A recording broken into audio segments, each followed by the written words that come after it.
ఎవరు సార్ మీరు? ఎవరు సార్ మీరు? డొనాల్డ్ ట్రంప్ చెప్పే మాటలు వింటే ఎవరికైనా అసలు ఏం మాట్లాడుతున్నారు సార్ మీరు అని అడగాలనిపిస్తుంది.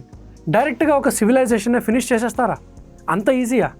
రీసెంట్గా ఏకంగా న్యూక్లియర్ బాంబ్స్ డ్రాప్ చేస్తా అనే థ్రెట్స్ కూడా ఇస్తున్నారు ట్రంప్. ఫ్రెండ్స్, ఇది క్లియర్గా జెనోసైడ్ థ్రెట్ లాగే ఉంది. యునైటెడ్ నేషన్స్ అఫీషియల్ డెఫినేషన్ ప్రకారం చూస్తే కూడా ఇది పక్కా జెనోసైడ్ కేటగిరీ కిందకే వస్తుంది. బట్ యునైటెడ్ నేషన్స్ ఏం చేస్తుంది? సైలెంట్గా చూస్తూ కూర్చుంటుంది. అసలు ఈ ఆర్గనైజేషన్ ఎందుకు ఉన్నట్టు?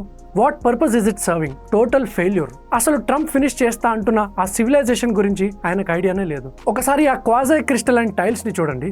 యుఎస్ సైంటిస్ట్ డిస్కవర్ చేయకముందే 500 years బ్యాక్ ఈ ఇరేనియన్స్ వాటితో పెద్ద పెద్ద డోమ్స్ కట్టారు. దీన్ని సివిలైజేషన్ అంటారు. యుఎస్ఏ అంటే పెద్ద డెమోక్రసీ అంటారు, ప్రోగ్రెస్ అంటారు. కానీ ఒక్క మనిషిని ఆపలేకపోతున్నారు. ఆయన యూనిలాటరల్లీ డెసిషన్స్ తీసుకుంటుంటే అందరూ ఇంక్లూడింగ్ యునైటెడ్ నేషన్స్ అలా చూస్తూ కూర్చుంటున్నారు. Nobody speaking up. ఇరాన్లో జనం ఏం భయపడట్లేదు. ఎస్, వాళ్ళకి వాళ్ళ గవర్నమెంట్తో చాలా ఇష్యూస్ ఉన్నాయి. ఖమేనీ ప్రభుత్వ విధానాలకి అగేన్స్ట్ ప్రొటెస్ట్ కూడా చేశారు. బట్ ఇప్పుడు నార్మల్ పీపుల్, బిగ్ సింగర్స్ అందరూ వెళ్ళి పవర్ ప్లాంట్స్ ముందు కూర్చుంటున్నారు. మా సివిలియన్ ఇన్ఫ్రాస్ట్రక్చర్ని టచ్ చేయాలంటే మమ్మల్ని కూడా ఫినిష్ చేయాలి అని అంటున్నారు. నిజంగా పబ్లిక్ ధైర్యాన్ని మనం మెచ్చుకోవాలి. అసలు ఇన్ని వార్స్ జరిగే ఈ రోజుల్లో ఇంత గాంధీయన్ వే ఆఫ్ ప్రొటెస్ట్ చూడడం ఈజ్ వెరీ రేర్. ఇరాన్లో మనుషులే హ్యూమన్ షీల్డ్స్ లాగా మారిపోయారు.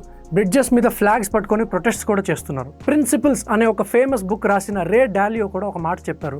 మన కళ్ళ ముందే థర్డ్ వరల్డ్ వార్ స్టార్ట్ అయిపోయింది అండ్ ఇది ఏదో ఒక్క రోజులో అయిపోయేది కాదు అని కూడా అన్నారు.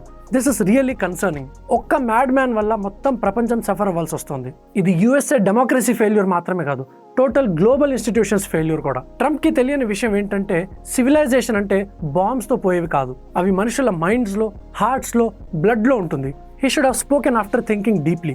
మీరే చెప్పండి, ట్రంప్ జస్ట్ 200 years హిస్టరీ ఉన్న కంట్రీ నుంచి వచ్చి సింపుల్గా thousands of years హిస్టరీ ఉన్న సివిలైజేషన్ ఎండ్ చేసేయగలరా?